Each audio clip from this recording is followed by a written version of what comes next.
Good morning, or good afternoon, or good evening, depending on where you are in the world. Hello, and welcome to Learn to Draw Trees with John Muir Laws. We are so glad that you're joining us today. My name is Beth Kelly Galogly, and I'm the founding director of the Wild Wonder Foundation, which is hosting this class today. The Wild Wonder Foundation is dedicated to encouraging nature connection and conservation through attention, curiosity, art, science, and community. We strive to make nature and nature journaling accessible to everyone by sponsoring the annual Wild Wonder Nature Journaling Conference, as well as other events, educational workshops, field trips, teacher trainings, retreats, grants, and other activities and projects in support of our mission, like this class today. You can learn more about our work at wildwonder.org. We are grateful to today's teacher, John Muir Laws, who is an award-winning author, writer, illustrator, and educator with nearly 4 decades of teaching experience. Jack is the co-founder and president of the Wild Wonder Foundation, and he is the author and illustrator of the Laws Guide to Nature Drawing and Journaling, the Laws Guide to Drawing Birds, the Laws Sketchbook, and many other books. He is donating his time today to teach this class, and all funds will support the new Wild Wonder Micro Grant Program, which will debut in 2024. Thank you, Jack. A few notes before we begin. This class will be recorded, and you will receive an email with the link to the recording within about a week.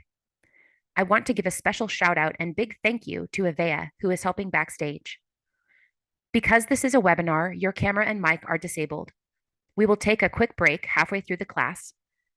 Please use the Q&A feature to ask questions during the presentation, and we will get to as many of them as we can. We'd love to see your class notes and drawings shared on social media using the hashtag Wild Wonder Foundation, or you can tag us at Wild Wonder Foundation.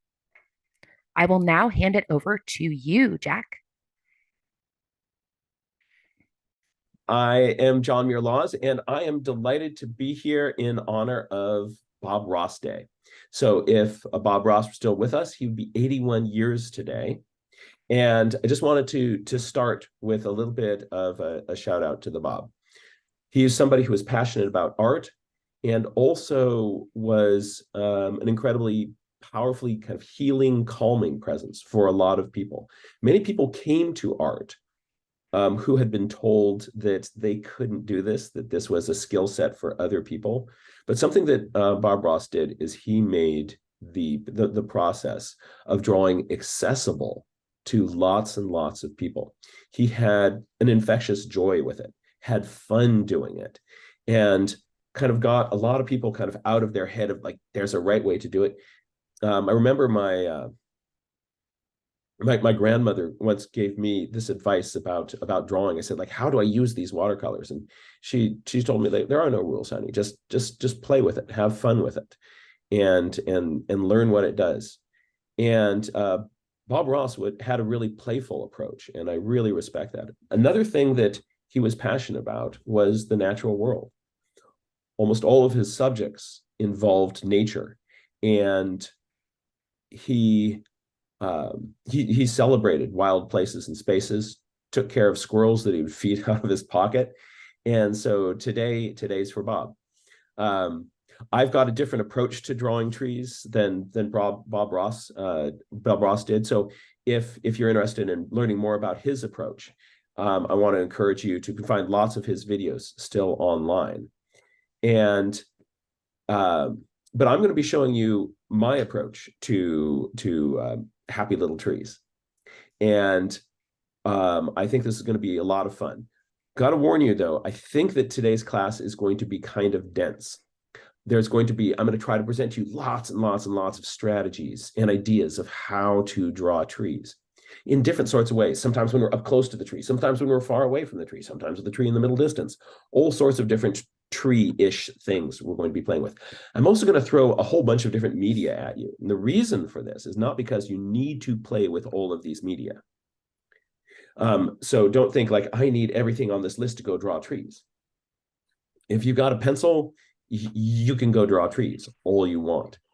But I want to show you some ideas and strategies that you can use with different kinds of media.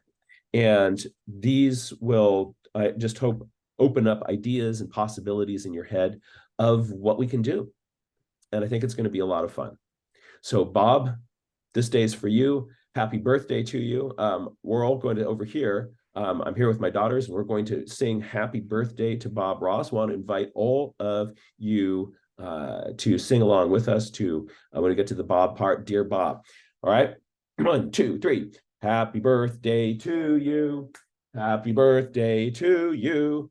Happy birthday, dear Bob. Happy birthday to you. And with that, let's draw happy little trees. All right. I am going to share this screen. No, I'm not. I am going to share.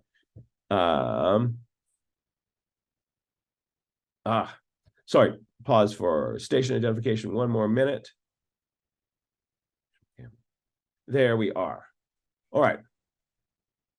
Now, let's take a look at playing with some happy little trees. I am going to start us off with some blind contour drawing. This is just to get everybody's hand and pencil warmed up. And I'm going to demonstrate how to do this. This, by the way, is an incredibly powerful skill that you can use anytime you want to be able to draw.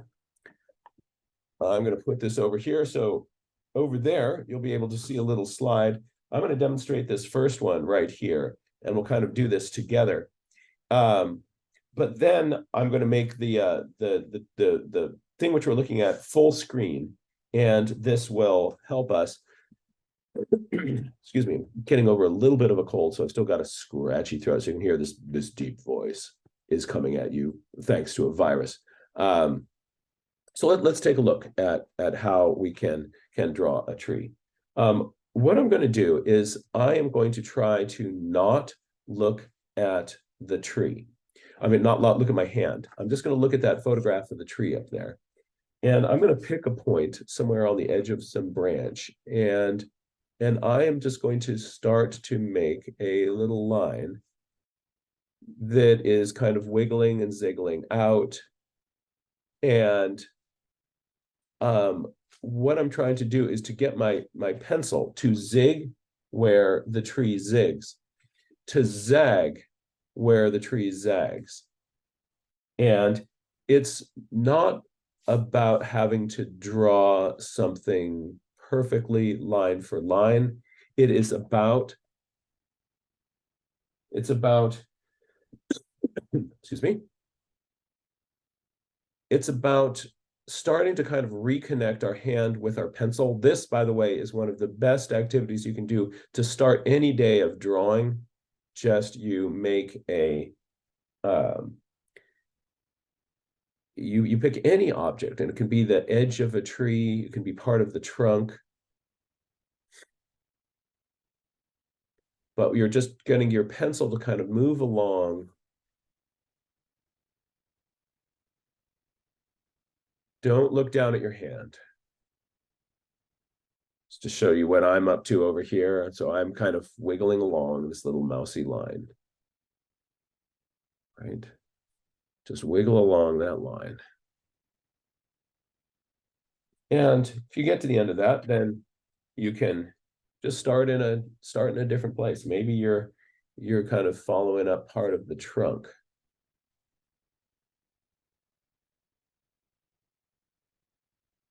And you're just getting your brain to do this. This little blind contour thing is also, if you can kind of get your hand moving in a your hand moving in this sort of a manner, you can actually use this when you're drawing the edge of a tree or a tree line. I'll sometimes do what's called a partial contour drawing, where you get to peek again and you peek again and you regularly peek down. But sometimes you get a line that's just a little bit more tree-ish. Ooh, the tree changed. Let's pick another spot somewhere along the skyline there. And have your pencil just sort of start, and where the line zigs, your pencil zigs. Where the line zags, your pencil zags. This just makes what you're trying to train your brain to do is your eye notices something and your fingers respond.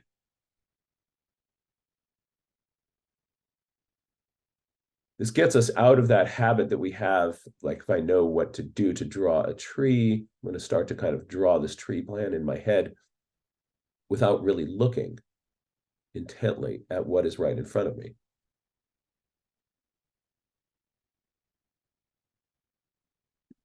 To let you continue this line.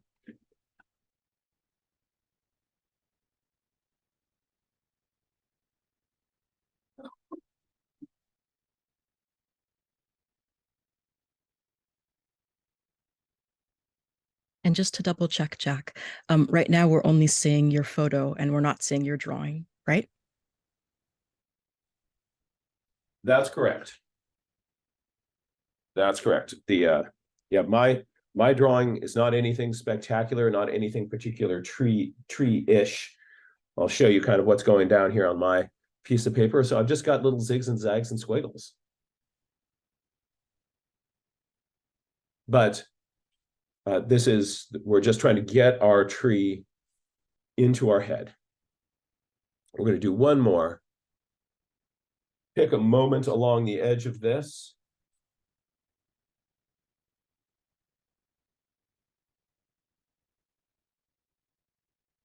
It doesn't take too long, just a few minutes of contour drawing. If I'm working on an illustration of something, sometimes I'll just start by looking at the window or looking at my hand. For some reason, everybody draws contour drawings of their hand. Got a million contour drawings of people's hands that have been drawn over time.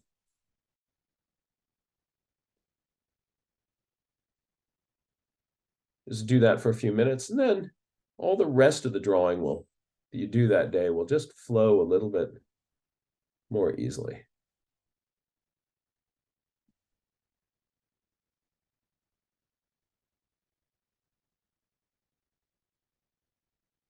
Try to get your finger to respond to littler dips and wiggles.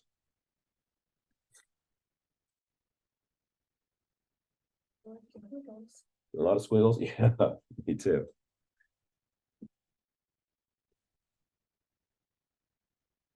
All right. So now let's take a look at how we might go about the business of drawing trees. And what I want to do is I'm going to give you kind of our roadmap for today. Actually, first, let me kind of sort of warn you that let's take a look at kind of what we're going to try to avoid today. The idea of lollipop trees is an interesting one. And the lollipop tree I think of as the tree that is in my head as a little vision of the way that trees are supposed to look. And so if you think you know in your head how a tree should look, it's very easy to get out your pencil and to get something that looks kind of like this. And it's sort of a cartoon of a tree.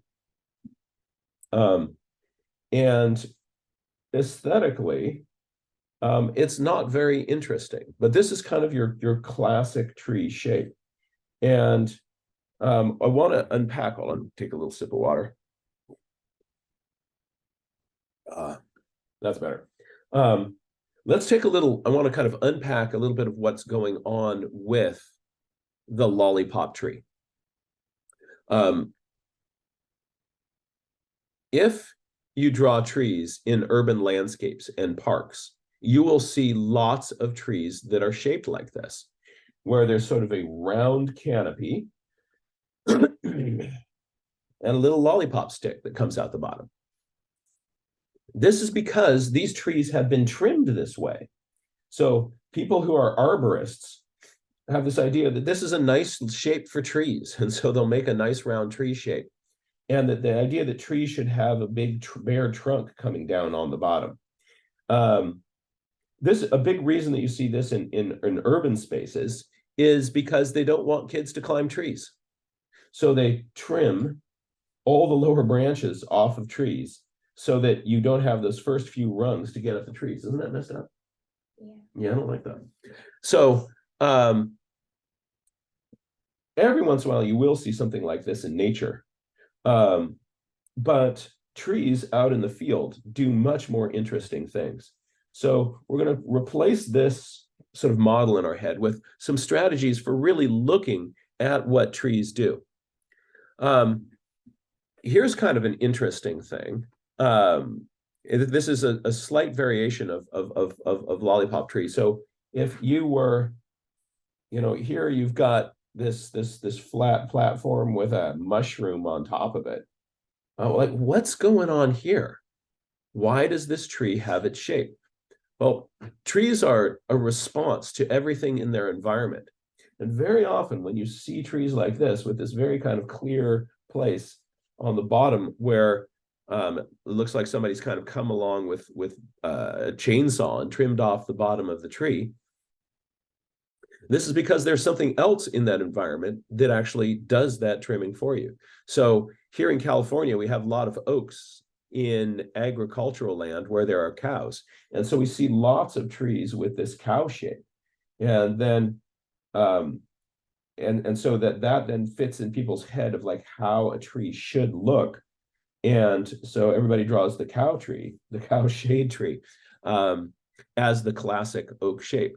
That is how oaks appear if they are in an environment with cows in them, but won't necessarily be what you see if you see them out. Here's one more view of trees with this strange trim line. And human beings like to do these sorts of things when we're sculpting trees into topiary. And this one actually isn't done by human beings. This is from deer. And deer will come by and trim the bottoms of trees for us sometime. But just sort of be aware if you're in an environment where trees have been sculpted by humans, that gives you some information about the trees. If they have been sculpted by critters, that's also really interesting. So whatever environment you're in, the shape of the tree that you're seeing is an interesting connection between sort of what is programmed into the tree by its DNA and the environmental forces that are then working on that one tree. So when we draw the trees that we find that are in natural spaces, we're often seeing echoes of the environment that is on these trees. That's a really fun thing for us to look for. If we are down in an environment where the tree gets lower to the ground, where there aren't cows and things, you'll find all sorts of crazy things happening also at ground level. So that's a fun thing to look for.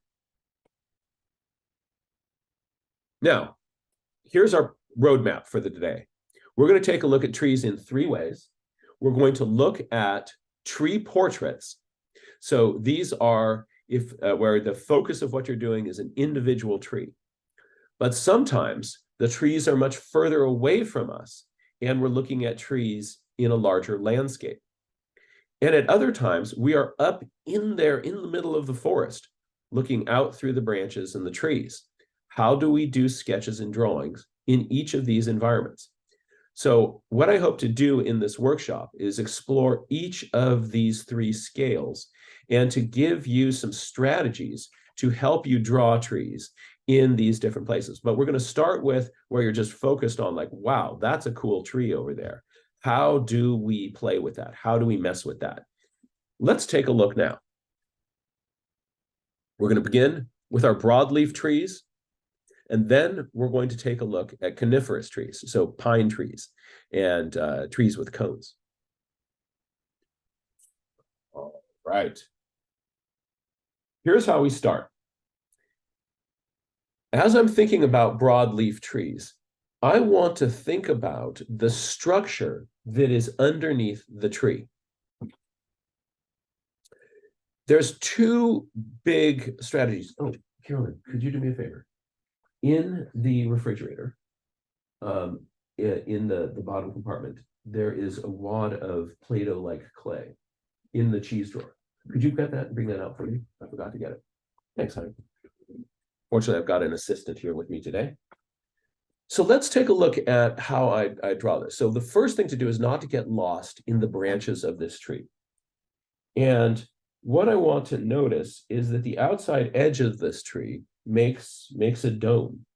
So what I'll do with my paper, on my paper, is lightly sketch that in. If I'm drawing on white paper, I will often do that with a coal erase non-photo blue pencil. This allows me to block in shapes really, really easily, just pale enough that I can see them. This is a very useful way. Oh, thanks, hon. This is a very useful way of making a. Could you take this and roll this into a ball for me, and then flatten it like a mushroom head, like that? So you're gonna make it a flat ball, and then whoosh, flat ball. All right. So here's the way that I start.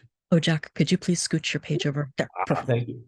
Another really useful thing in this is to think of. Uh-oh, my screen just went black. Did yours go black? Oh, my screen is back. Interesting. We can see you. Okay. So what I want to then think about is what is the general shape of things kind of coming up in here? I've got branches that are kind of coming up. And what I'm going to do is lightly, loosely, just kind of give myself a few guidelines of what some of these branches are doing.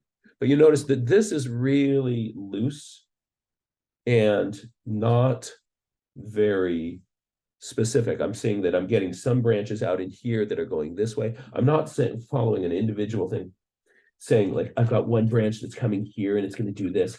I'm just sort of trying to get myself to kind of go like, oh, look, they kind of arch a little bit towards the bottom. They're more flat here. They're kind of coming up in here. See how I'm just sort of capturing the angles of things? These are guidelines in drawing something like this. Now I want to take a look at the general structure of what's going on here. And notice that out at the tips of the branches, I have little tiny twigs. As I get more towards the inside of this tree, hold on a second, we can zoom down here on this. As I get more towards the inside of this tree, these branches get bigger and bigger and bigger and bigger and bigger. So I'm going to want my branch size to get bigger here. What I used to do when I drew trees is I'd start with the trunk and then come up the trunk, and then I would work my way out to smaller and smaller leaves and branches as I got towards the tips. But I found when I did that my trees, that especially when I got out towards the ends of it, there was something really wrong with how it looked. I'm going to show you an approach that I now use that I find much more useful for drawing trees. And it is to initially give myself a little structure like this. Oh, thank you very much. Now can you hollow that out to make it? Yeah, like under. All right. So what I'm going to do is I'm going to start on the outside edge, and I'm going to work my way down. Now I'm going to think of being just a little branch, and it meets another little branch. And then here's another little branch and meets this other little branch. And then this other little branch is going to come along here, and here's another little one, and it's going to come down like that, and they're going to meet over here. And then these little branches that are kind of meeting up are starting to kind of go down into bigger branches. And so then I'm going to go overlap here, and here's another little branch, and I come over here. And what I'm doing is I'm just starting out at the outside edge, and I'm slowly kind of connecting in. I often look back up at the tree, not following a specific branch, but I want to notice, what do these branches do? Do they come in straight? How does this branch come in? Does it come in like this, or does it come in like that? And it will often do like this or like that. And then what I do is I'm sort of following that sort of general guideline in here. And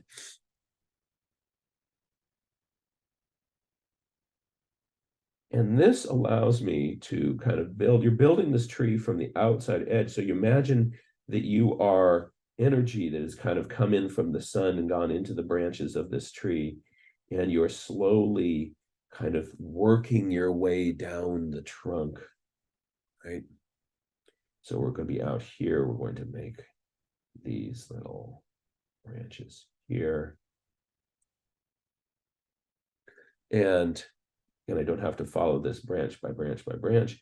As I come in more, I try to avoid this. It sometimes happens. Sometimes if I get something where too many branches all come in at one point, that kind of looks funky. So I'm going to make maybe that go down further. And then out here on the side, what are these branches doing? So they're kind of coming in like this, but they're connecting in with branches that have more of a horizontal. Unfortunately, I've got some of these little guidelines in here. These little guidelines are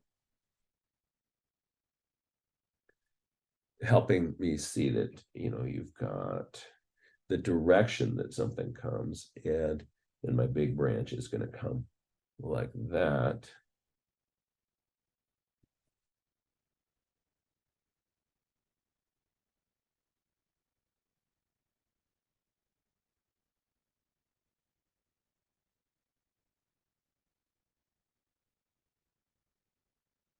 And I'm going to continue this behavior for the entirety of the tree. Let's see what this one down here is doing. We're swooping up. And so the trick is, like, how much do you look down at your paper? How much are you looking at the tree? What I try to do is I think of this, the tree is my guide. I don't want to get lost in trying to follow one individual branch. Like, which one was this one? Like, oh no, like, oh, there's no this other one that crosses here, and I do that, my brain's going to just get stuck.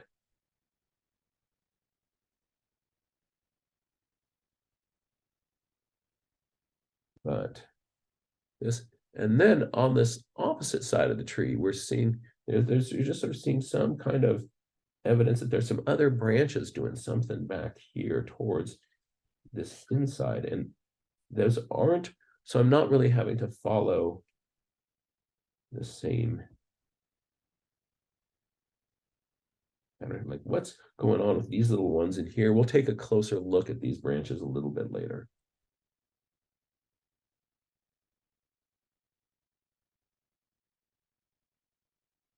And then something that's really helpful as you're kind of doing something like this is then just sort of look for the branches that are kind of have a mind of their own. Like, are there some that actually are coming out past this little boundary here?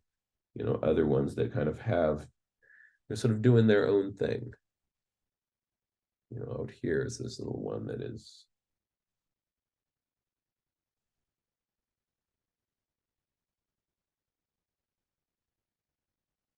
And the reason I'm starting with this bare tree is not because the way you should draw a tree with leaves is to draw the trunk and then put leaves on top of it. If you do that, it's not going to look like the tree that you see. But it's helpful for us to think about the overall structure of what's going on here. Again, little branches coming into bigger branches that then come into bigger branches, right? And then when you have other branches coming in, that makes this bigger here. So as you go downstream, you're getting bigger and bigger and bigger. The result is this is a clump. This is a clump. This is a clump. And so what you're going to get in an evergreen tree like this is that the leaves are going to be really clumpy. So let's take a look at what that means when we put leaves on it. Take a look at this tree and notice how clumpy it is. Those leaves are in little leaf masses, and each one of those leaf masses is made up of leaf masses. So there's little clumps into big clumps, and big clumps into bigger clumps. And so there's a meta structure going on here. And so if I make that sort of in a more of a diagram, I'm looking at a place where there are, I'm seeing that there's a little clump with a little clump next to it, and then that's actually attached to another clump of leaves. Sorry, Jack, could you scooch over? Thank you. Thank you. Right. There's another clump over there, and that clump is attached to another clump. Now, if, as I'm doing this, my clumps all begin to feel the same size, it'll start to feel like a pile of snowballs. So I have to intentionally be aware that these clumps of leaves are different sizes. And visually in my drawing, if I have all these things, units of the same size, that is going to be visually not very interesting. And it also is going to look very artificial. Because sometimes these clumps, you can't really see the edge between this one. And so this one sort of makes up a bigger clump. And maybe here's my big clump here. Maybe this is another clump. And what you end up with is these clumps of different sizes, but clumps are made out of clumps, are made out of clumps, are made out of clumps. And then this might then feel like a big clump. So how does this affect the way that I draw a tree?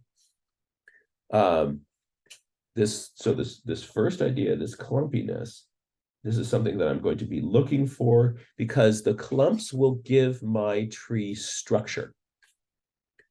I don't want it to feel like this sort of lollipop flat thing. I want my tree to have structure. I want my tree to have volume. And so paying attention to this is really helpful.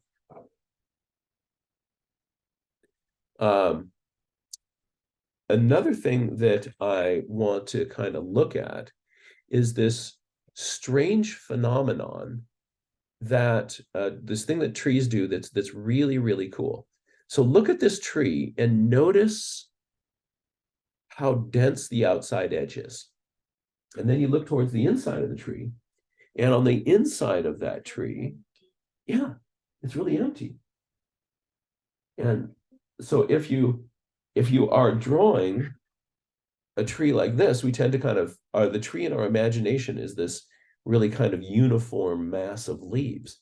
But if you've ever climbed a tree, you know that you don't really get into the leaves when you're up there close to the trunk. So if this is the tree and its leaves, on the inside, very nicely sculpted, it's a little cup. It's this cup of leaves. So what's going on is that the tree itself is shedding branches and leaves on the inside where they are more shaded. Ooh. And this has direct implications of how we see our tree. So let's take a look at what happens. Would you be able to go get me a few toothpicks? So if you, by the way, this process of shedding your leaves, it's called ptôsis,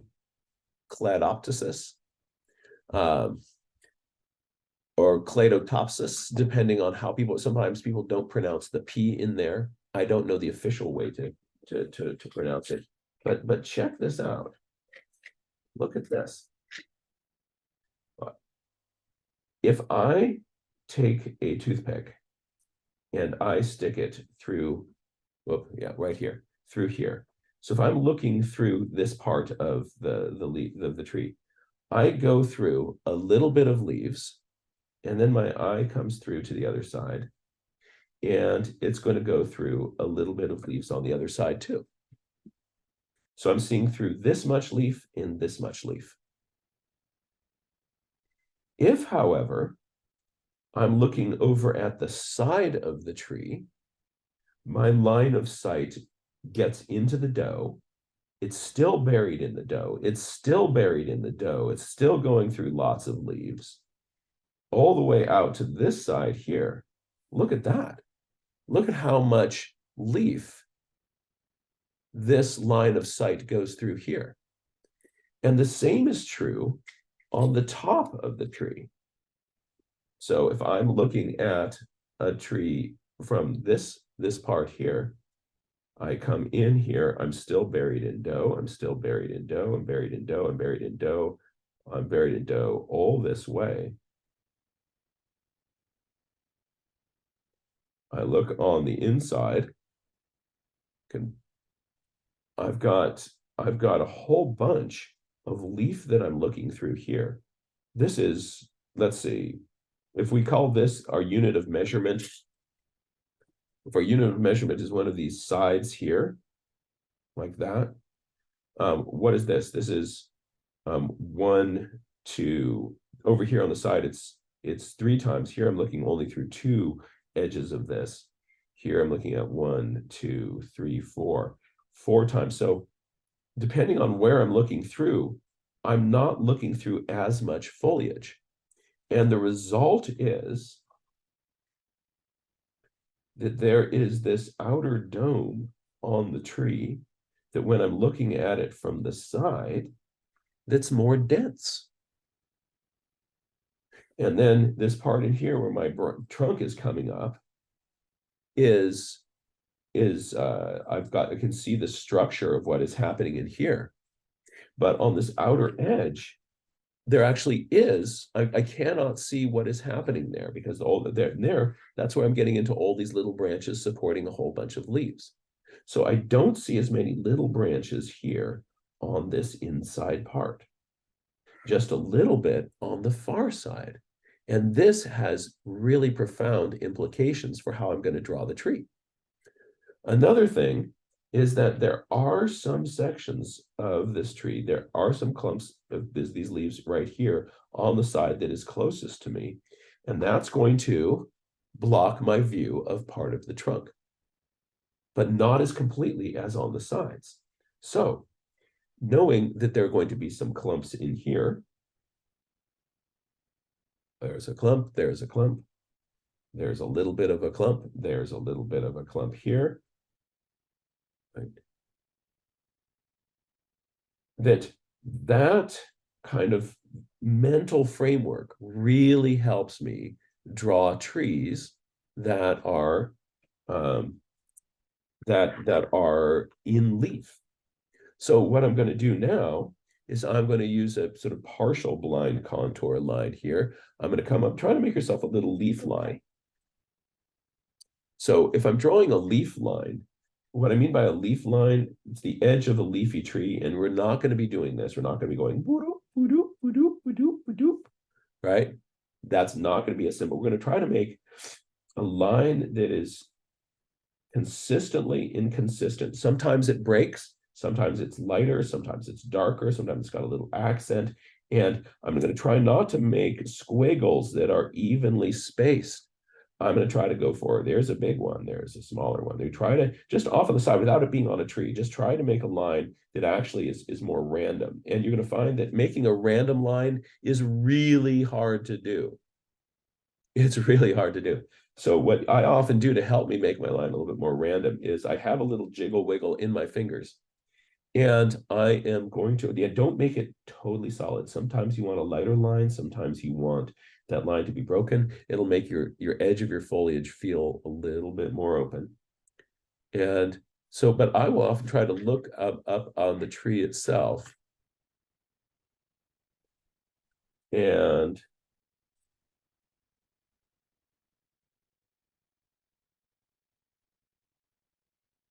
hold on a second.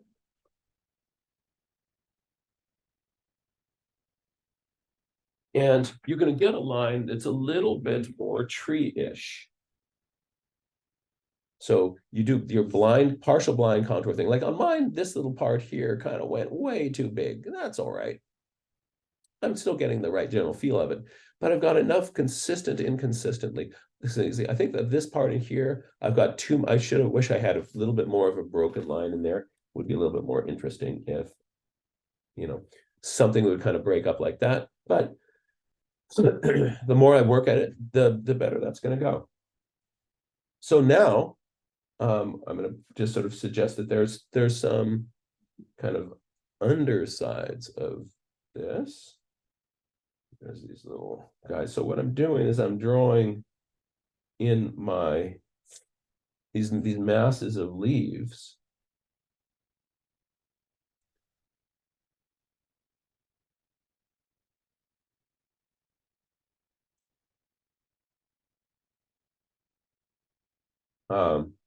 And some of these are going to be, these are the ones that here, these are ones that are on the side that is closest to me.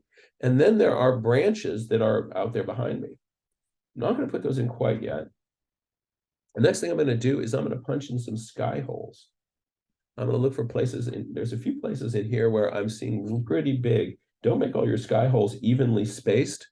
Look for sky holes that'll be different sizes, and look for sky holes that are going to be sort of different distances from each other, right? Well, those three are pretty evenly spaced. That's trouble. It is so easy for our hand to make things symmetrical. That's what my brain wants to do. I have to fight that. Look at it. Look at the spacing between those. And if that one was just a little bit further off there, it would be better. Yeah, I like it. Right. So I've got some little sky holes. And then what I want to do is take this approach of kind of pulling my trunk down. Can I see any branches through any of those sky holes? All right. And then what's going on inside there? There's some places where I'm seeing trunk coming down, and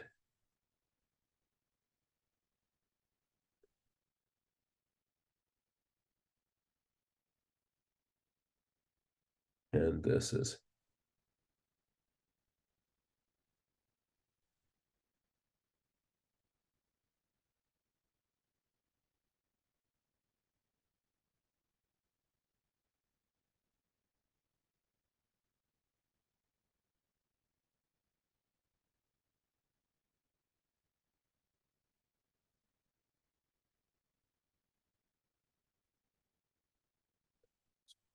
branch on the side there.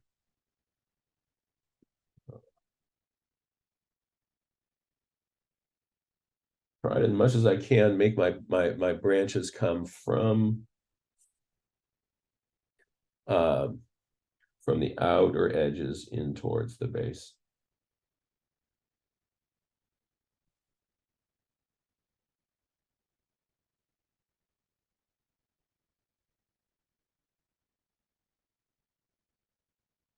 And now I want to start thinking about these little clumps that are in here, right? Where I have little clumps of vegetation. So if I have little bumps here, if I have a clump here, let me think about these clumps for a second. If this is a clump of vegetation, and the sun is coming in like this, if the sun is shining very directly on it, there might be a little shadow of it like that. If the sun is glancing across it, there will be much more of a shadow across it. But there will be a distinction between the part of the clump that's in the light and the part of the clump that's in the shadow. So if I kind of can think of having some clumps in my tree, it's helpful for me to think of where those major masses are. So I had a little clump and a clump and a clump, and let's throw another little clump in here. And if light is coming in, if these ones I'm putting just a little bit of shadow on, each little clump gets its own little distinction of light and dark. Then I have the feeling of little clumps of masses with light coming on them. I'm going to see most of these light edges on the outer portion of this. But now let me just kind of come in here, and I'm going to try to turn some of this tree here into clumps. So I have a clump in here. I'm going to have a clump in here. And so my tree again is based loosely on the tree that is before me.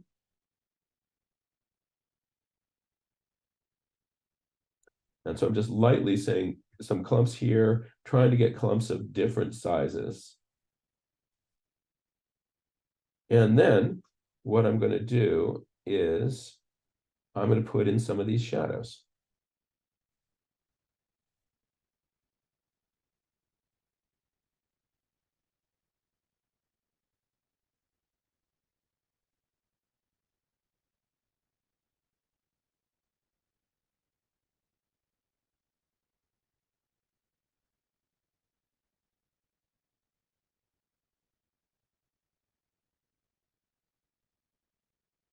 And I'm trying to leave, with these ones in here, if this one is totally in the shade, then it'll be, if I want it more out on the outer edge, I'm going to leave it with a shadow. If it's all in the shade, then it's going to get all shaded. These ones I'm going to make all shaded.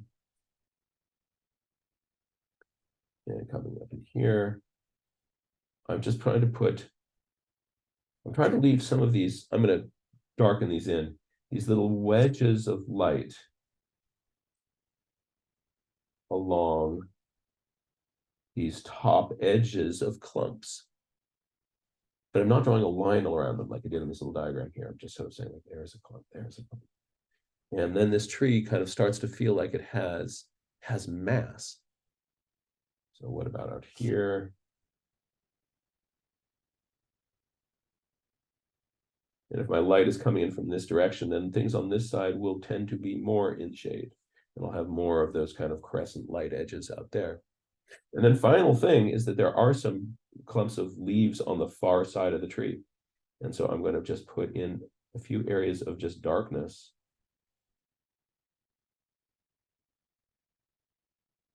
Where there might be some far side of the tree leaves. So the near side of the tree leaf mass might be something like this. And on the far side, it might be just something like that, saying that there's a little clump of leaves that's behind there. Final thing here is I'm going to put in a little bit of the shadow of this tree. Shadows really do a lot to ground a tree. Otherwise, you get this idea of this tree just sort of floating in space. But that helps me be able to draw a tree kind of feeling like it has some structure. And I'm kind of paying attention to some of the major features that I'm seeing with that. And again, this whole idea of where the leaves are will really inform how I go about drawing that.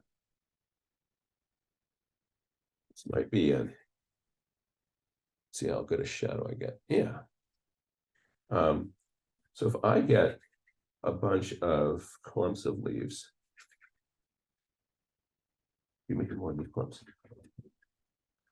And these are all kind of massed together. So lots of different shapes here. I want to have individual shadows on my different clumps. Right. So I've got clumps of leaves. I'm sort of showing these masses. If all my little balls are the same size, then in my head, I'm going to just sort of mish some of those together a little bit more. And so that you want to get a little hint of a shadow on this one, on this one, and this one, and this one, and this one, and this one, and this one.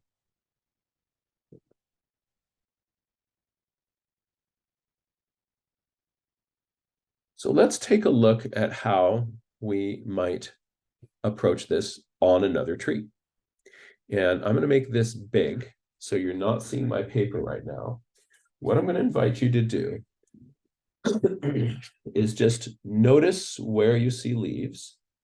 Notice we see that little outer margin. Look for clumps of leaves in this tree. And give yourself just a little framework for drawing this. Let's try to do this on your piece of paper. Maybe what I'll do is I'll start with mine visible, and then we'll jump over to this, and every once in a while I'll just sort of show you what I'm doing. But I'll be following the same process that we've looked at. So again, for me, I'm initially looking at what is the overall shape of the tree. And this is a tree that is fairly broad and kind of low. And there's big branches kind of wiggling off this way with some cool negative shapes between them. So these are just kind of placeholders for big branches.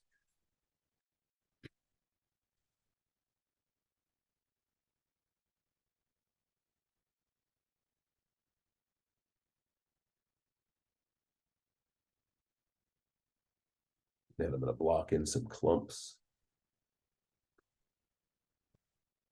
Got more clumps around the outside edge. Now I'm going to just focus on this big tree.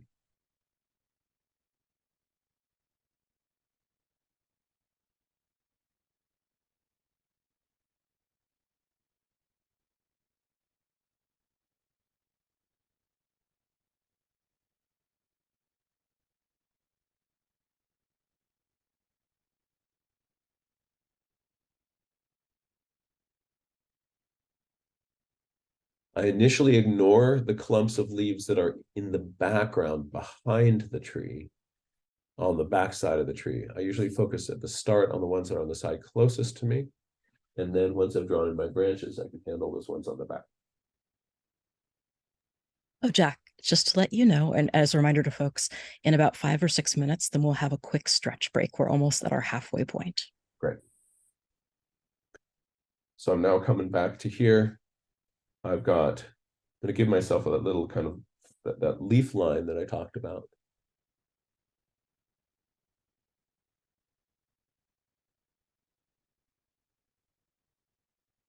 Then I drew a little leaf. Ah, it's a leaf.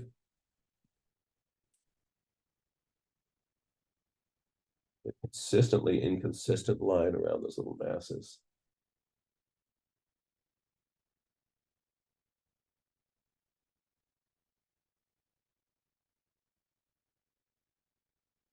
Not the only way to handle drawing trees, but these are strategies that might fit into your approach in a number of different ways.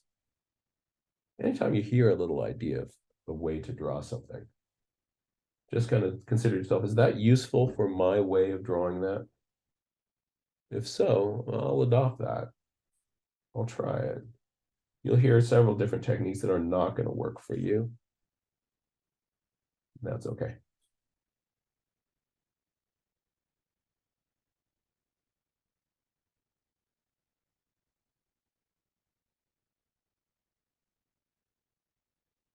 Love these little strange branch angles that are happening on this tree.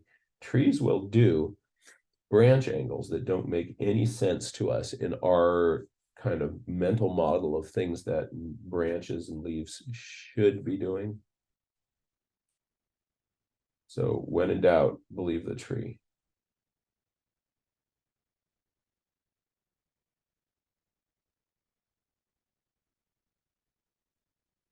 Here I'm drawing my tree branch in with sort of sets of parallel lines. The reason I'm doing that is I'm enjoying the places where I'm seeing shadows on this tree and sunlight on the branches.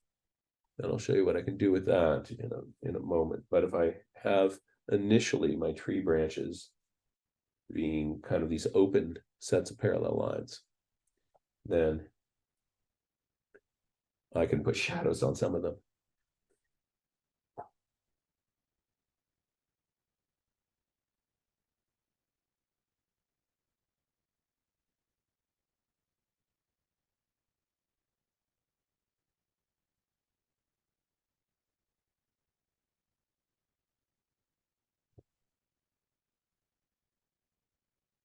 Get clumpy. So if I just going to put in some shadows on the undersides of part of these clumps. Imagine light coming in. Where is it hitting? Where is it not hitting? So we have a question, Jack. Yeah. Somebody would like us to clarify, please, a bit more about the clumping of leaves discussion. So is this sketching clumps on top of the branches? So in places where the leaves are really dense, I cannot really see the so there'll be places where I can see the branches through these leaves, but for lots of this, I really don't get a sense of that. So I'm seeing a number of places in here where there are where I've got branches, but a lot of those are in my bare spaces. So I'm putting these, I first made my clumps and then kind of put some branches out around the edges of those clumps. Did I understand the question? I believe so, yes. If we didn't, please let me know. So now that, let me show you, but I want you to have some fun with these branches. So some places in here, I'm going to make my branches really dark, my trunks really dark. And other places, I am going to leave them as light things. And so I want to have some branches be dark and some branches be light. So you can think of light against dark, dark against light. What are the places where you are going to have light on your branch? And if there's some parts of your branches that have more light on them and other places where it's in shadow, that ends up looking really interesting. One good strategy is that if you've got, two branches here, and one is up just against bare sky, sometimes what we'll do is we'll make those dark. So it's dark against light.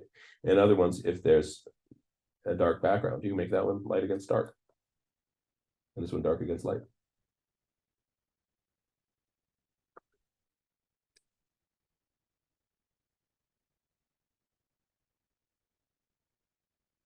We've seen this with some oaks, but there's a lot of other kinds of trees out here.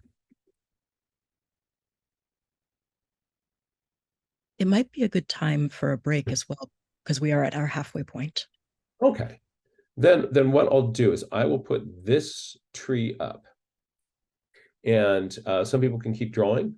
Others can take a little bit of a break. I am going to go get myself some water. And then I will be back in a moment. And thank you for being with us. Thank you, Jack. We're really happy to be here with you.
Let me know when we're good to start again. I think it's time to start. All righty. So there's an oak tree. I mean, look at those nice shadows in there. You want to get those clumps and the structure of those big clumps, those little clumps. That's powerful. Now, what I want to do is take a look at coniferous trees. Moo. All right, let's take a look at some conifers. We're going to start the same way. So I want to start just by noticing that the overall structure here is really, really different. We have a primary central stalk with branches coming off of that. Yeah, those branches go into little branches, but there's much more. The main trunk isn't bifurcating into smaller and smaller sections. So in this, the way things clump is going to be much more uniform. Look at how uniform the branch sizes are. But take a look also at the angle of these branches. We'll come back to that. This is going to be interesting. So because we've got uniform branches, we also have uniform clumps. So we're looking at a tree here and we see a lot of clumps on the bottom, and we have uniform clumpy branches. So it's going to be a very different appearance than we get with our pine trees, or with our oak trees. Let's take a look at the angles of these branches and notice that some of them are coming up at a very steep angle and other ones are much more horizontal. Can you tell on this picture where those branches are inserting into the trunk? A little bit difficult to tell. There's a very interesting little phenomenon happening here.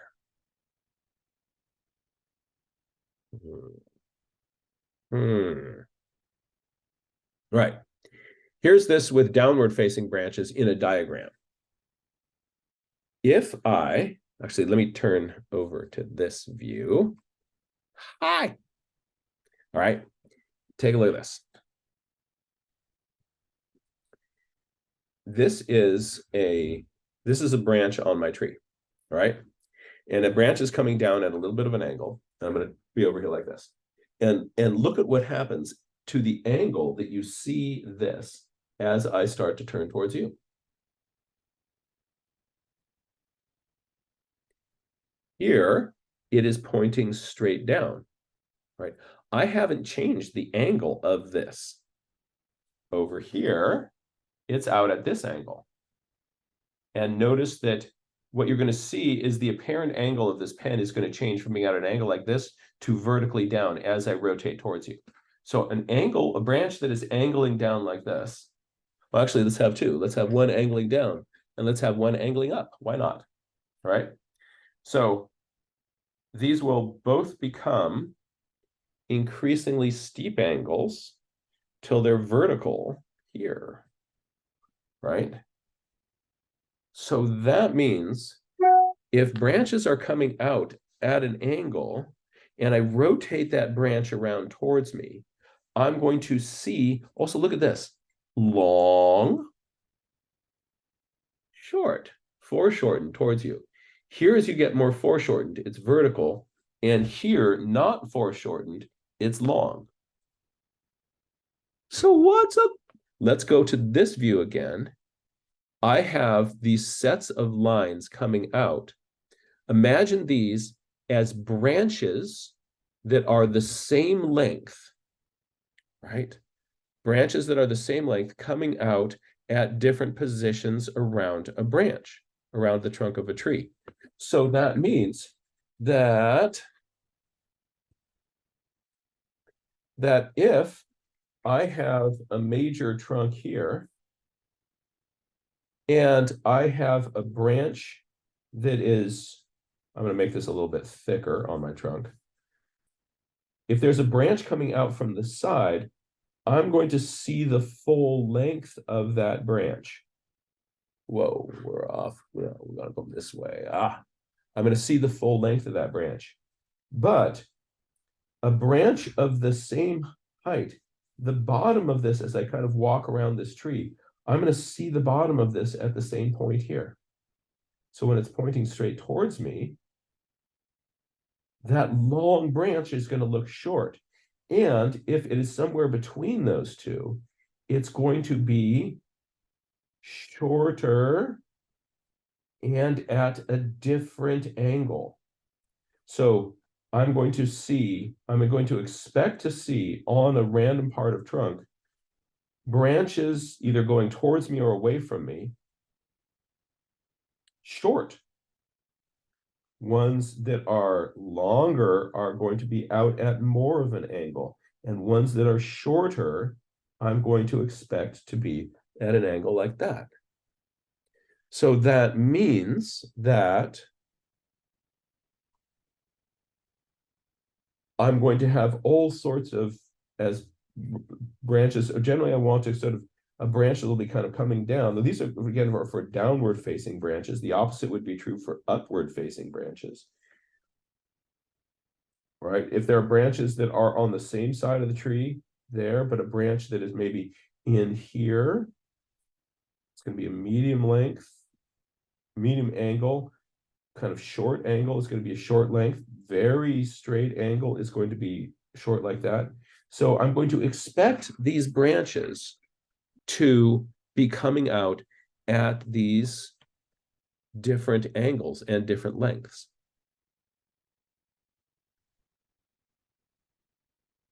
And the same is true if the branch is pointing up. Ones that are pointing towards me are going to appear shorter. Ones that are sticking out to the sides are going to be sticking out to the sides. So if I have a tree and my trunk is here, and there are some branches that are sticking out to the side here, a similar branch pointing up more towards me here is going to appear shorter than a little branch that is sticking out to the side. Jack, could you move a little bit more center? There we go. Thank you. All right, so let's see what we can do looking at some real trees and drawing them. Actually, first let's just kind of notice this. These clumps, the clumps that you're seeing sticking out to the side are long. The ones that you see towards the center, you see those as short. It's the same thing. Hold on for just a moment.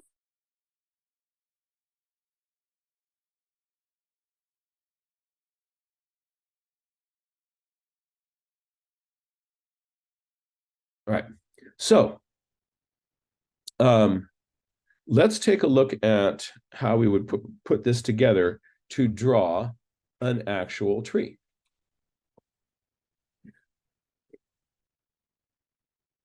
All right, so there's a tree. Actually, take a look at this one and see if you can see a reflection of any of these principles in this tree. This is a tree out in Point Reyes National Seashore. Yep.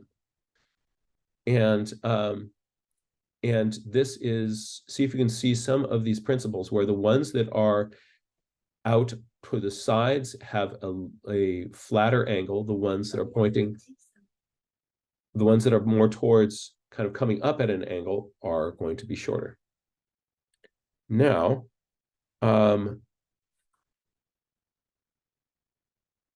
you'll notice that what I'm doing in here on these branches, on these pine branches, is kind of a squiggle. And this is a really useful mid-distance tree strategy. If I am drawing if I've got myself a little tree that I'm drawing, I want to kind of get myself in the habit of being able to make some squiggles that are going to be kind of convincing clumps of conifer branches. And so what I'm first going to do is I'm going to just kind of mark in sort of positions of some branches. So some ones that kind of come out on the outside edges that are going to be longer. Ones are coming up shorter angles in here. These are going to be shorter little branches. Now I'm going to try to, so you see how I've got that first idea of the angle change. And now I'm going to try this tree squiggle thing. So what I do to make a tree squiggle is I start just the tips of it. This is going to be the part that everybody's going to notice. So if there's a few places that kind of feel like a few little kind of clumps of needles out there. And then as I get towards the clump here, it's going to often turn into just sort of a mass of needles that then, as you get closer to the trunk, you sometimes that's bare branch because it's shaded. Then there's another little clump here. It's going to get a little bit more attention towards the tips. And then as that kind of comes in, so a little bit more attention towards some tips here. And then I'm going to get myself a little tree squiggle.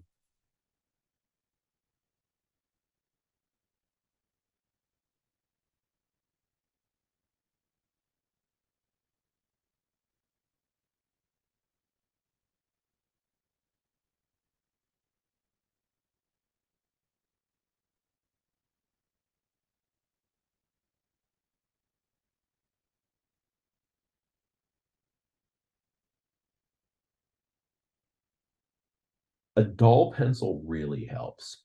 A dull pencil allows you to get very kind of, if you have, let me show you just how poorly this works with a really sharp pencil. So this is a mechanical pencil. It's a 0.3 millimeter pencil, so it's not a really sharp tip. So if I'm trying to do this with this, then it just looks, it's going to take much more time, and it gets really, really busy and all right. But if I've got a big dull pencil, I can just kind of go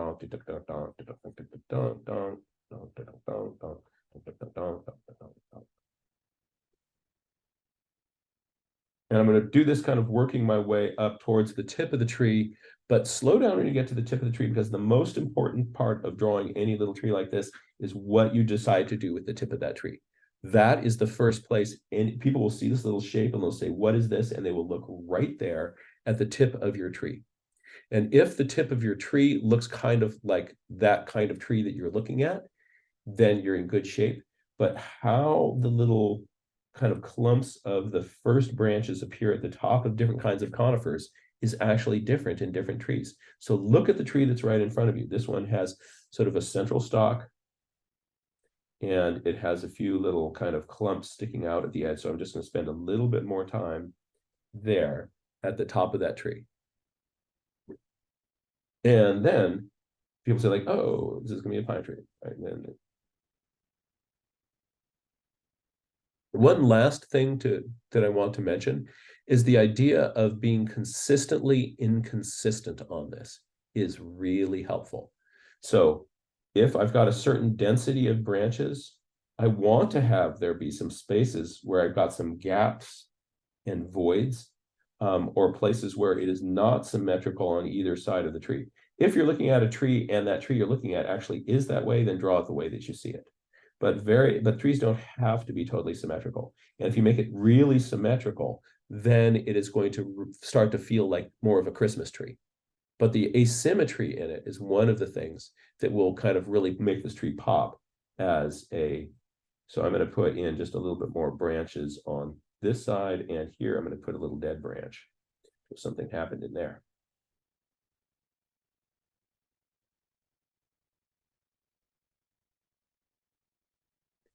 So the tree squiggle, this is a fun technique.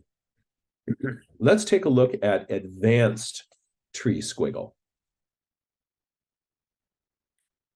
Right. Hold a moment. So on this tree here, let's take a look at it big. Notice the clumps of branches. Everything seems to be arching up. So some trees arch up, some trees arch down. Some trees, like firs, the branches will often come out very flat.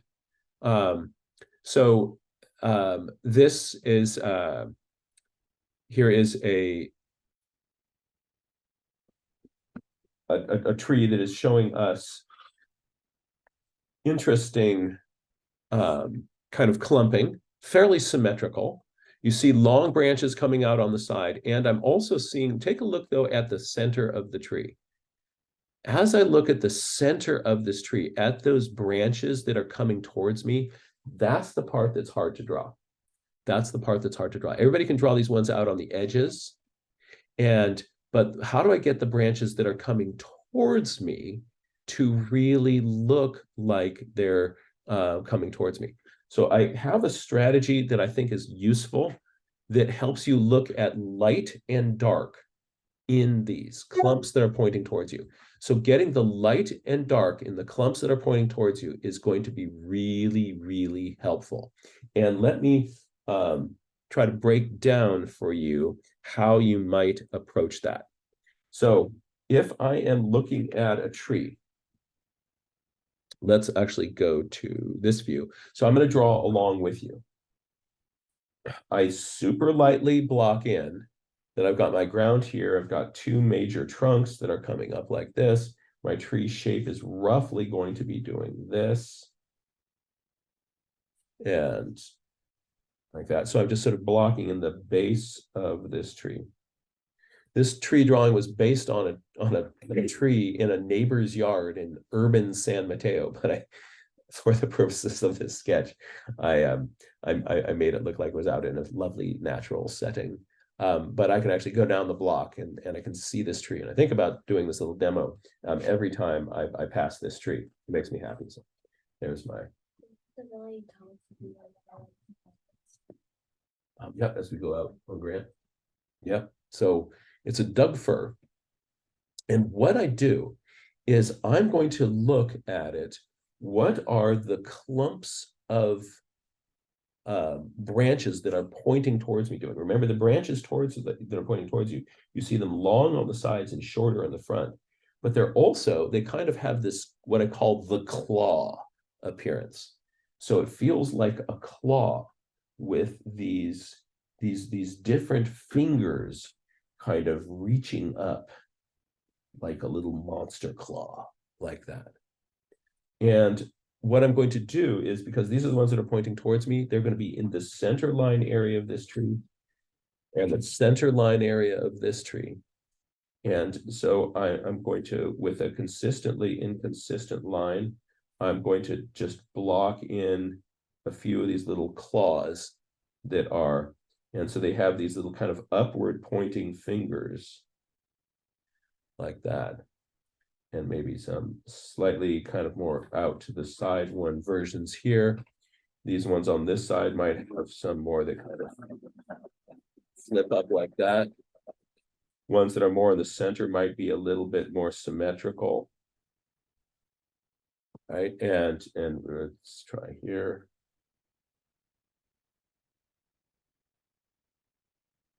All right, so there are some little claws that are pointing towards me. And now I'm going to leave those alone for now. And what I'm going to do is think about then what the trunk of the tree is doing behind those. And I'm going to do that same thing where I'm kind of marking in some parallel little lines of trees in case I want to make part of these trunks light and part of these trunks dark.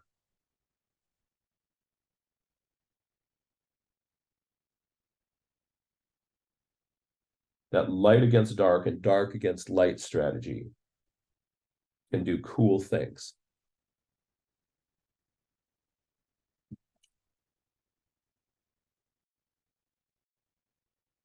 And then I'm going to use those squiggles again. And this time, what I'm doing is like, whoa, that's a big jump. But see, what I'm doing is I'm then just kind of filling in all around these things, kind of coming up to the edge. Be careful at the tip of the tree.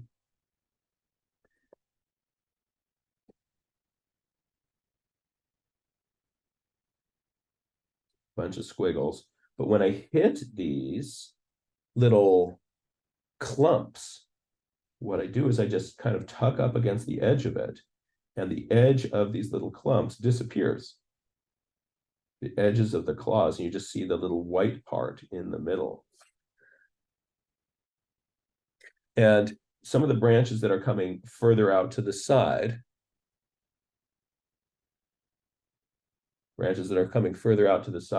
those are going to be more horizontal, aren't they? Right? So those tree squiggles. With my dull pencils, I'm able to get fast tree squiggles. So, as a time check, we have about 35 minutes left, and that will include 15 minutes at the end for questions. Oh, so that means I've got 15 minutes of...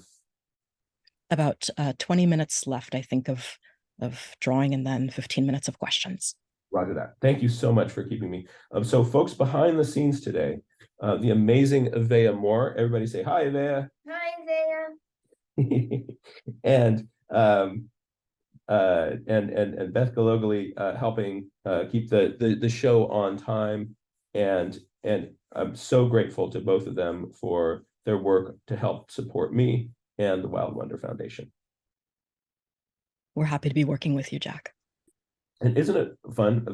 So by the way, folks, donations that are being made today, what we're going to do is we're going to really carefully figure out who are nature journal educators and folks in the community that we can support to really help them do more amazing things. So the micro grants program, we're really excited about launching that through the Wild Wonder Foundation. So donations that you make today are going to support this large community of people bringing we're going to be able to up what we can bring to people in a really exciting way. Right. But now those little clumps in the middle don't look like parts coming towards you, do they? No, because they don't have shadows on them. Right. So let's what I'm going to do is I'm going to put some little shadows into the middles of them, and they won't feel like white blotches anymore. They'll be these branches that are coming towards me. But I don't want to go overboard with this. I want to have I'm going to kind of come in here, and I'm going to put a little bit of light in these. I want the upper edges of these to show, and so I'm kind of making these little star-like patterns in the middles of these, and then you got to get the feeling that there's light kind of coming around the edges of these branches that are pointing towards me. Right? Isn't that fun?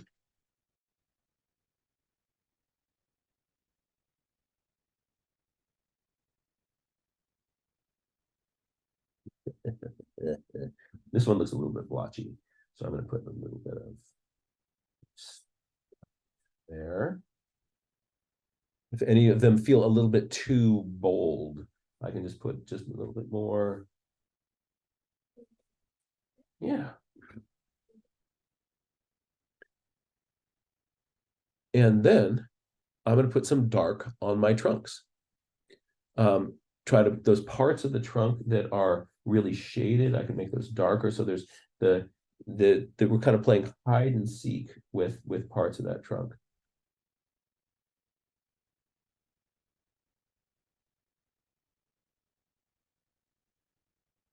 And that, so this tree is, again, it's an urban San Mateo, but I just put it on a hillside and threw in some trees in the background. And so that's a little bit of a strategy of kind of how I might deal with this. Now, all of this so far has been focusing on drawing individual trees, and individual trees are really fun. And what I want you to encourage you to do is go out there and look for trees where you're like, wow, you tree are really, really cool. I want to play with you, and I want to get to know you better and better and better and better. And do it's wonderful to do a tree portrait. But as I approach this in distant trees, it's a totally different strategy. Because if I'm way out here and I'm looking over there at those trees, what do I do? What do I do? What do I do? My goodness, what's going to happen here? Well, I'm glad you asked. Let's take a look at how we can play with some of these distant trees. And what I'm going to do is I want to think of these as clumps. It's just like the clumps that I had before. But what I'm going to do is I'm going to lightly, see how lightly I'm drawing here? And actually, I'm not going to use green because then you think I'm drawing trees. I'm going to use my blue again.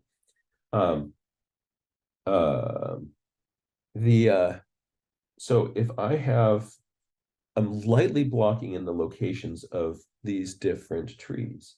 There's another little tree that is over here, and I try not to have them be too symmetrical. Where there's a hillside that comes down, a little tree sticks out behind it. The bottom edge of that tree that has a sharp little line. There's a little ridge that comes in here, and I see some trees that are kind of clumped down there, and they have a sharp line on the bottom.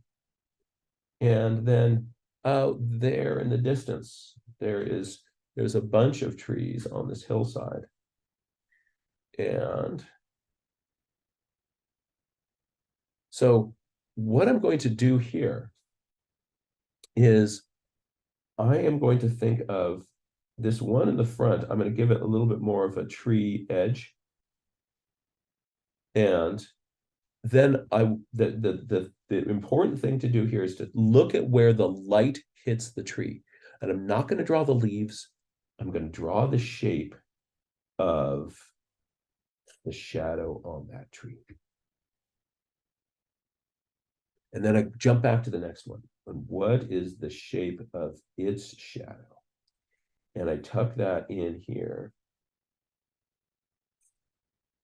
And any place that I can find, I'm looking for, and very often you'll see this cool thing in shadows. So where let's say I've got a lump here. If there's a clump in front here, you'll get these shadow edges that will tuck in around a little clump like that. So you can get these kind of cool little fingers of dark that come into with a shadow kind of, hooks in here. And all right, so. And then I've got more trees that are back here.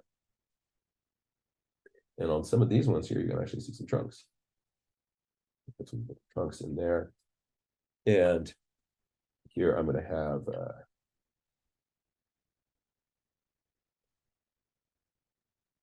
and as I get further back here,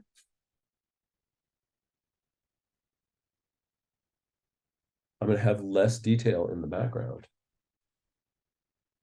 So these back ones just might be kind of a little tone mass like that. And then the hill kind of goes like that.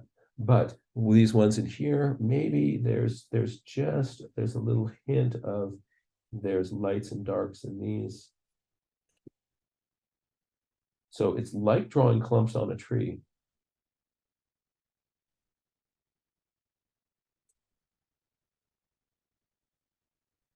Final thing over here, this tree needs a shadow.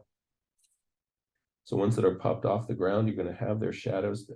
Putting in a shadow really does a wonderful thing to ground a tree. So don't forget those shadows. And by the way, look at this on this shadow here. If I have a shadow like this, if I, on the bottom edge of the shadow, do this, that just makes some places where there's some light colored grasses in front of that shadow that are coming down, and it makes that, wow, look like a better shadow. So a little bit of, see, if I just have a straight line there, it might as well be on a parking lot. But if I have just a little bit of lines kind of coming like that, then it's no longer on a parking lot. It's suggesting that that's some grass. We have a question, Jack, if it might be a good moment for that. I think it's a perfect moment. Wonderful, thank you. A question is, if you were to lay like some paint onto that, what would your next steps be? Yeah, so something that's fun about kind of a dark colored pencil like this is it plays really well with paint. So I can actually go directly over this with some paint here. And so why don't I put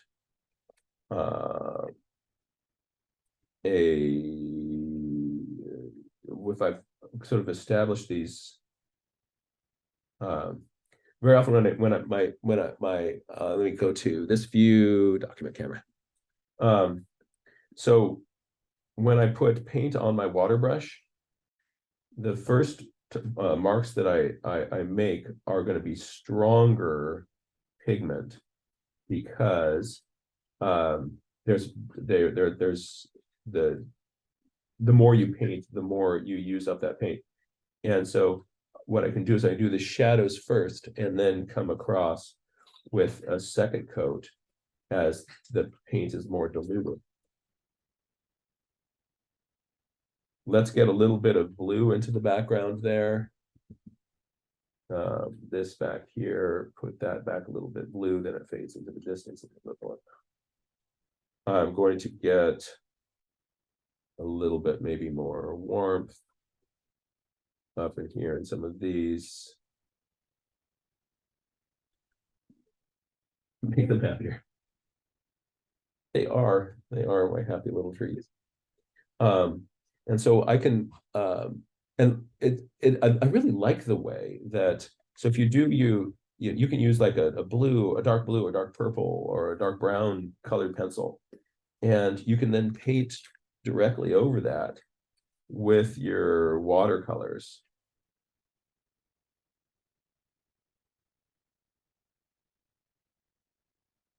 And I'm going to put more blue into this background here to push that back further. A little bit of blue into background things. Again, we see a little bit of a blue wash in distant skies because, or on distant landscapes, because there is more scattered blue light back there.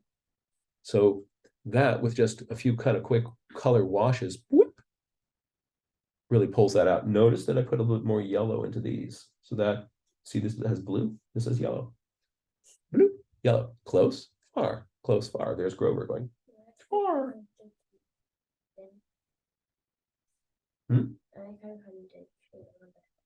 This part in here? Yeah, so yeah, Carolyn just pointed out that there's on some of this back hills, a little bit of blue wash back there really does a lot to push that further back. I also thought that over there it looks like you did shading on these hills, but it's actually just the real shadow because the page is a bit bent. That's right. So yeah, this little shadow in here is just wobble from the paper, but if I tilt the angle of that, then those shadows disappear more. Oh. It does make it. But it looks good on the screen, so that everybody's going to think that I did that on purpose. We won't tell them. So let's take a look then at distant coniferous trees. Whoop. So there's some oaks, and again, notice these clumps. So what you're doing is you're drawing, look at the shapes of the shadows on those trees.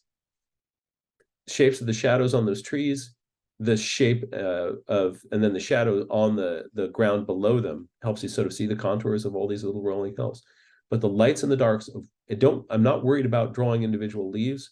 I'm drawing that as a shape with the shadow zone. And this is just to point out again that if there's a little hillside cutting off the bottoms of the trees, then they have these nice crisp edges, and then it suggests that you're drawing, there's a series of gullies. So if I have trees where I see, whoops, we're not seeing what I'm drawing. Whoop. If I have trees where you're sort of seeing the bottoms of these trees, then those are trees that are in front of the gully. Yeah, little lollipop.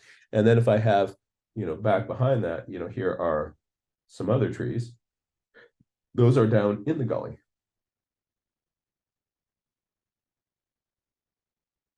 And I'm going to put a shadow on this one to show that it's up there on the top of that. So you can sculpt your landscape with little clumps of happy trees. Life is good. But what about those coniferous trees? Well, I'm glad you asked, because we are going to give coniferous trees some love. And here's my, this next observation really helped me be able to draw trees. And so yeah, Bob agrees. So bring back Bob. We need to see Bob again. That was too fast of a, it's too fast. Hello. All right. So yeah, you've got to have a Bob Ross action figure. So so here's the big observation. This changed my coniferous tree thing. So first, one thing not to do with the coniferous tree forest is this on top of the forest, please. No, like the sawtooth on top of the forest. Because again, where does everybody look? First place they look is on the tops of your trees. So if you've got the sawtooth going on, wow, your forest, it's going to be funky forest. right? But so if my forest is going to be in here, the first thing that I'm doing is I'm paying just attention to the tops of this forest, and I'm going to, you know, I can make a few tops of trees, and then consistently inconsistent. Look, there's a dead tree. All right, and so there's the top of a tree here, and just sort of look at what in your area, what do the tops of trees do? And I'm going to do that. All right, so I get a few tree tops in there. Now, let's say my forest goes all the way down to here. Notice that in places where there are, you know, some big trees that are sticking out in front of things, right? The area between them are these downward facing dark triangles. The downward pointing dark triangles trick changed the way I drew coniferous forests. And so what I do is, you can sort of think of, like, if you want to have some trees be closer, then just sort of lightly put a little kind of scaffold around them to remind you that that's going to be a big tree. And then what you're going to do is you're going to put dark in those areas between the trees. And it's a triangle pointing down to different depths. So look at this. I'm going to just come down here. Oh, let's try this. Avea, can you hear me? Yes. Right. Tell me, you say stop when you want me to stop. Stop. Right. Stop in there. I'm going to do a downward triangle here. Tell me when to stop. Okay. Stop. Okay. And now tell me when to stop again. Stop. Right. I'm going to do a downward triangle here. Tell me when to stop. Stop. Oh, wait, no, keep going, keep going. Perfect, stop. Okay. I'm going to do a downward triangle here. Tell me when to stop. Up, stop there, stop there. I'm going to do another downward triangle here. Like, see, it's making the edge of a tree over there. So you can just put in a whole bunch of little downward triangles of different heights. And if I want this tree to be in front of everybody, then I keep it kind of light. And I want to have some of these kind of go further down. And you then get these. And then these trees have these kind of horizontal, they're firs, I'm guessing, right? So I'm just going to put some little horizontals on them.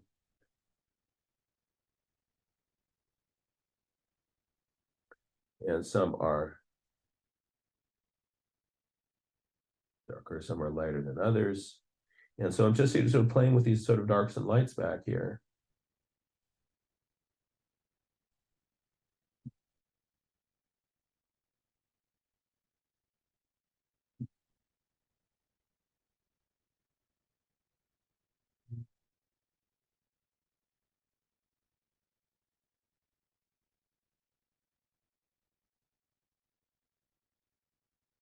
And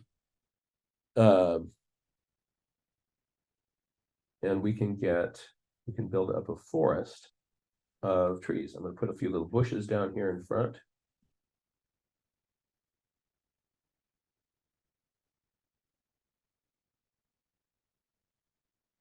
But this general strategy, to make another little triangle down here, and it makes a little tree shape there.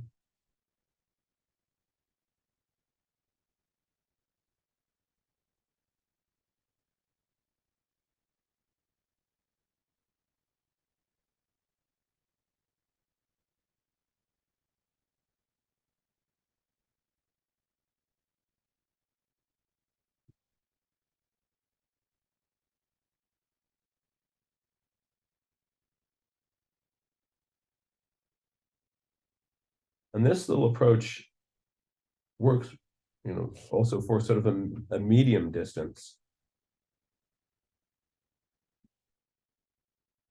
area of forest. If I just sort of put in some tone, I can kind of put in some little dark triangles that point down, and it turns that into trees. Oh, Jack, we were wondering, would it be possible that on one of those two that you just did, we could see what it's like when we paint it in? just to see if it helps, just helps folks see. Let's have, I'm going to take some lighter green for things that are closer to me and kind of put that over everybody. Oops, sorry, Jack. Could we switch over? Perfect. Right. Thank you. Some lighter green for people that are closer to me.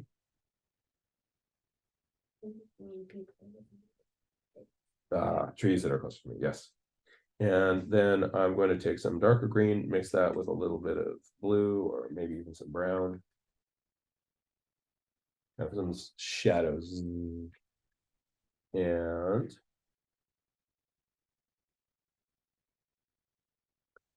let's see here.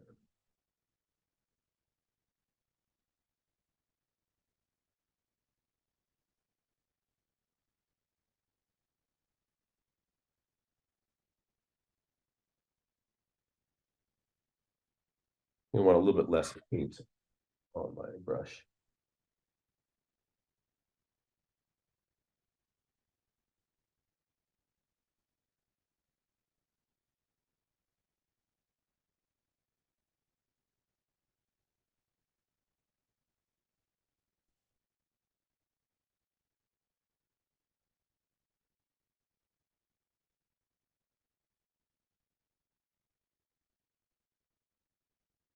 This part doesn't seem very well resolved, so stick in a little dark.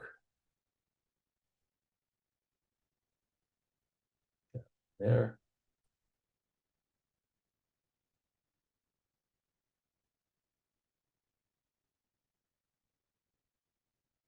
And then maybe there are some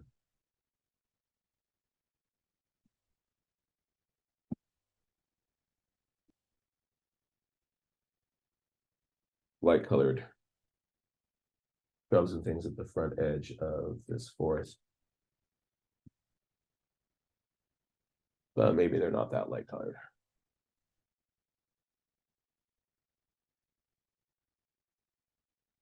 And I sort of get the sort of feeling of thick, intense woods. And so what I did is I made a few treetops and some triangles. And then that becomes a mass of trees.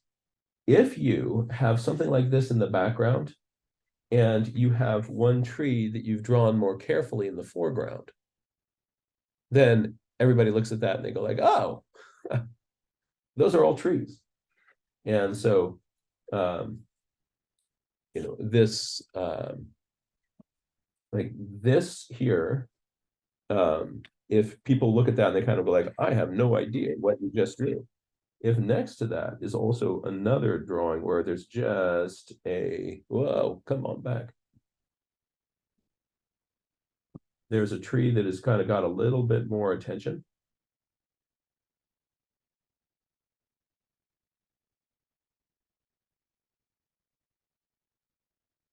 Then, because that's there, all of this becomes trees. So you're telling people kind of what these little kind of doodles that are in the background mean. And if I, you know, take a look at all of here in this, look at all those downward pointing arrows. Anytime there are two trees coming up, the space between them is a downward facing arrow. So on an individual tree,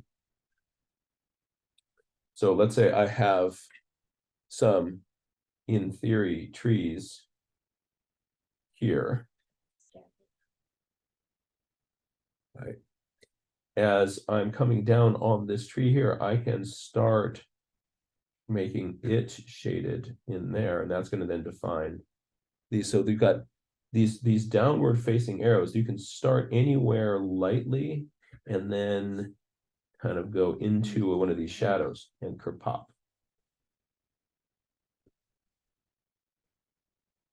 So because you've been answering the question so beautifully all throughout, we're just like letting you go and continue with the demo, and we're just asking questions throughout. Okay. So thank you. And we do have a couple of questions, if you don't mind, as we continue.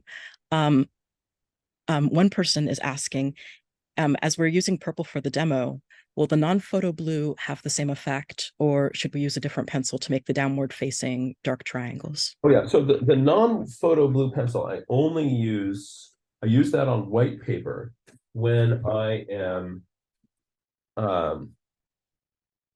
I use that on white paper when I'm originally kind of blocking in the light, loose shape of something.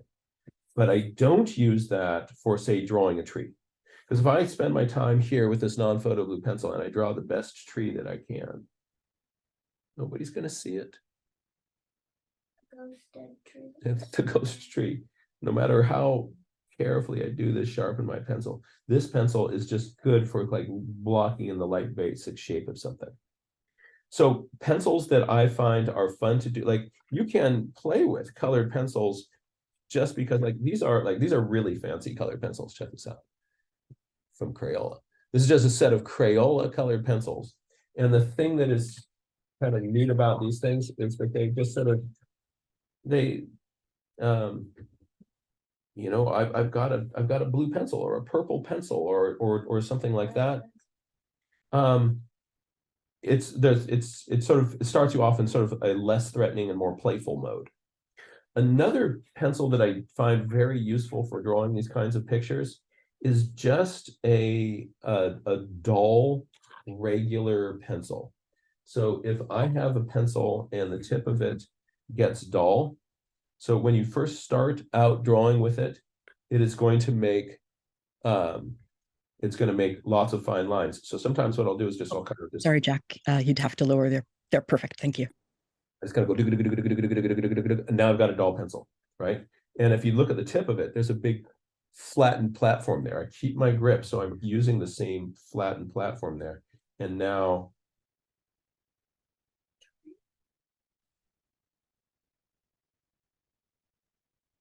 or if I've got, you know, a little clump of oak business here.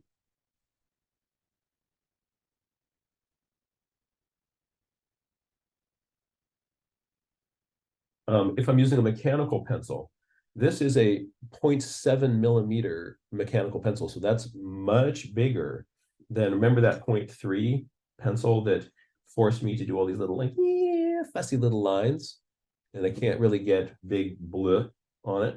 With this pencil here, I can, you know, get these big lines. And also with this one here, if you notice, it's making this very nice dark mark. This is 2B lead. It is 0.7 millimeters. And that gives me a nice dark lead that is wonderful for sketching. It's also the darker your lead, the more kind of buttery and smooth the strokes are, so that that makes things a little bit easier for you. Thank you. That is super helpful. We have another. Don't think that this is like you have to use these colored pencils. I just want to sort of point. Let me do this next little quick demo with this pencil here. And here, what I want to do is to notice that you see these trees in the foreground. That tells you what all the shapes are in the background. And I want to show you a trick for distant. No, this is in Canada, and that there's a glacier up the canyon there, which makes that what's called glacial milk. Why that lake is just so crazy colored. It has glacial milk in it. Which is just fine ground up dust. It's actually not milk. So here's a little lake. There's this kind of wedge of trees, and we have a little hillside in front of us that has some trees on it. But I want to pay attention to this little wedge of trees, because very often you'll get distant trees. And how do you draw these sort of areas of distant trees? Well, I'm glad you asked. What I do is a hard line like this is going to feel like a solid object. I want this to feel a little bit fuzzy. So what I'm going to do with this line here is in some places I'll be making little tick marks like this, imagining just like the little tips of trees, little gaps here. So I'm making a little line that is ticks, marks, tap, tap, tap, right? This is saying that along this little edge here, these are, it's not this hard thing. And then there's an area of trees that are a little bit closer, so I can make these little marks here. And then we're going to go up here with more distant, little kind of dot, dot, dot. So some places, I don't want it to be dot, dot, dot, dot, dot, dot, dot, dot, dot, dot, dot the whole way. So some places you're making little lines, some places that kind of fades into a little dot, dot. And so that gives you a sense of the tops of some of these trees. And then we have the bottom edge of this forest. And there is a wall of trees that is along the side of it. Here's another kind of zone of trees coming up. Like notice the amount of little vertical lineness here is small, medium, large, on purpose, right? So, and then on the front edge of this forest, I can see some downward facing arrows. Just so you know, Jack, 4-minute time check. Till we're all done with the whole class? Yes, I know. To us. All right. So let's you see that? So what you can do then is with a wash of watercolor on that whole mass becomes distant trees.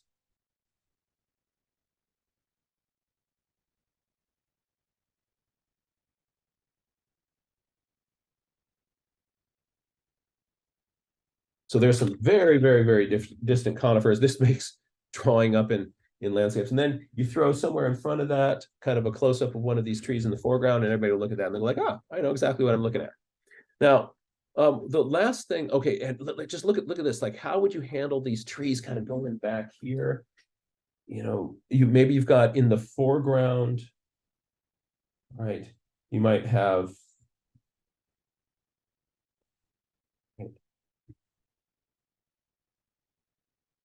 something like this, and then in the middle ground, there'll be kind of something that has a little bit less.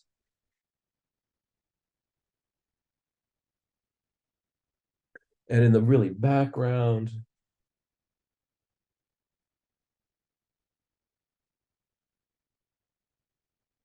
so the amount of kind of tree edge you give it, and the amount of downward facing arrowness. Look, there's a little downward facing arrow. That's going to change as you go into the background. The final thing I want to say when you're in the forest is, actually, let me,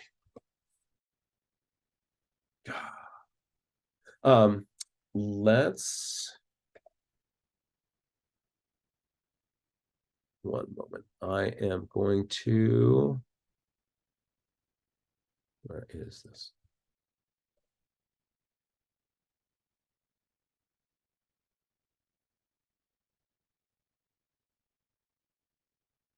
So there we go. Hi. So my final thought for playing in the forest is that sometimes you're in the forest, and if you feel kind of like overwhelmed by like there's so much tree stuff going on, what you can do is just sort of start with a branch that is close to you and have that kind of create part of the frame for what you're doing. You don't have to draw the entire tree. You can't draw the entire tree when you're in the forest. But what forests will do is they'll frame a little vignette for you. So you can find some little thing in this forest that is of interest to you. And then what you can do is start to, hold on a second. Somewhere in here, there is the, so what you can do is,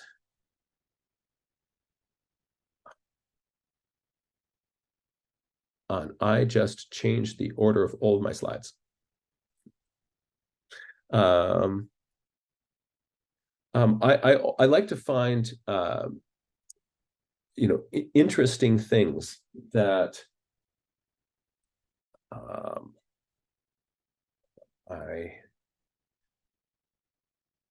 going to go without the slides and just show.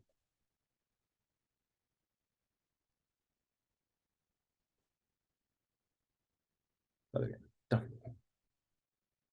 we go. So now just imagine yourself in the forest. You can find yourself a comfy place to sit and just find part of that oak tree that is right next to you. And you don't have to draw the whole oak tree. You can have part of its trunk coming down there, right? And then what you can do is you can just look beyond that. What is the next layer of things that you're seeing kind of going on here? And I like to sort of start thinking like, what you just look along the ground here. So here in front of me is this first ground plane. And keep your eye on the ground and travel back and notice where the next interesting thing to pop up is. So let's say there's a tree that comes here. It's further back, so it's going to start further up the page, right? And so this is then your next little ground plane there.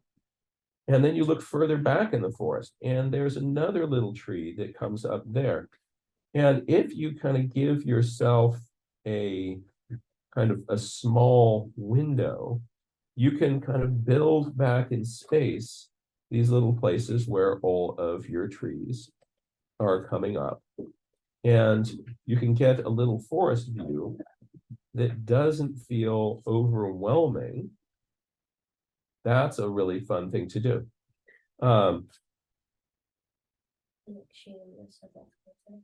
Yeah, I'm then just going to take this and sort of shade all the stuff that is those background woods that are lovely, dark and deep. So Jack, this is Beth. It is a little bit after 12 now. If you have any closing comments, I have a few closing comments, but I just wanted to invite you to wrap it up. And thank you so much for this wonderful class. Well, let me bounce over here. So my big thought is that the most important thing of going out into the forest to draw trees is that trees are just wonderful. Trees are beautiful. They're amazing things. And if you spend your time looking at trees, this makes us happy. More time spent breathing with trees is going to make all of our lives better. If we get wrapped around the axle about this page needs to be a really pretty portrait of that tree, it gets a little bit wonky because then we're so stressed about like having to make a pretty portrait of something that we lose the tree. And that's why we're there in the first place. So what I want to encourage you to do is to pay attention to nature. Use your journal as a way to transcribe and record the wonders that you see. And then what you can do is when you're out there, you're at peace with nature and all's right with the world. And that's the most important part of this.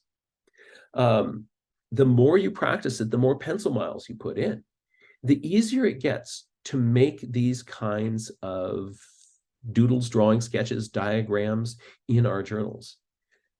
I want to encourage you to go find some wonderful trees and to play among them, or to sit up on a hillside and just enjoy how beautiful they are and enjoy that landscape with the trees in it. You can absolutely do this. And the more that we practice it, the better and better you're going to get at doing these things. So any of these little tricks that I showed for like, here's how somebody did a trick with a conifer tree. That's not the only way to do it. And that's not the purpose of this. The most important thing is those trees. And with that, I leave you. And with that, we want to send a final happy birthday wish to the amazing Bob Ross, and a thank you to everything you did to connect people with art and to connect people with nature. Thank you so much, Jack. Do you have a homework assignment for folks? We were going to encourage them to post Yes. on social media and hashtag Wild Wonder Foundation and Nature Journal Trees. If you want to give them a brief assignment so they can share their work and practice, that would be great. So my challenge for you is 5 studies, 1 for each finger, to play with trees in a different way. So if what you're used to doing is to kind of going up to a tree and kind of from a middle distance doing a portrait of that tree, you can start with that with number 1. That can be your first project. But then on the other 4, with each one of those, how can we engage with trees in a different way? Can you create a tree poem? Can you zoom in? Can you zoom out? What can you do to play with this tree in a different way? Maybe you're going to find some little detail of a tree. Maybe you're going to make a tree diagram. But what I want us to do is to really kind of shake up our mental etch-a-sketch of how do we engage with trees, and share with the hashtag, which Beth will tell us again in just a moment. Yes, hashtag Wild Wonder Foundation and hashtag Nature Journal Trees, and that is in the chat as well. I just want to say a few closing comments if you have anything else before I do that, Jack. Final comments. Just thanks again to you, Beth, and to Avea for wrangling all the backstage there. And whenever I kind of wander off screen, you get me back up.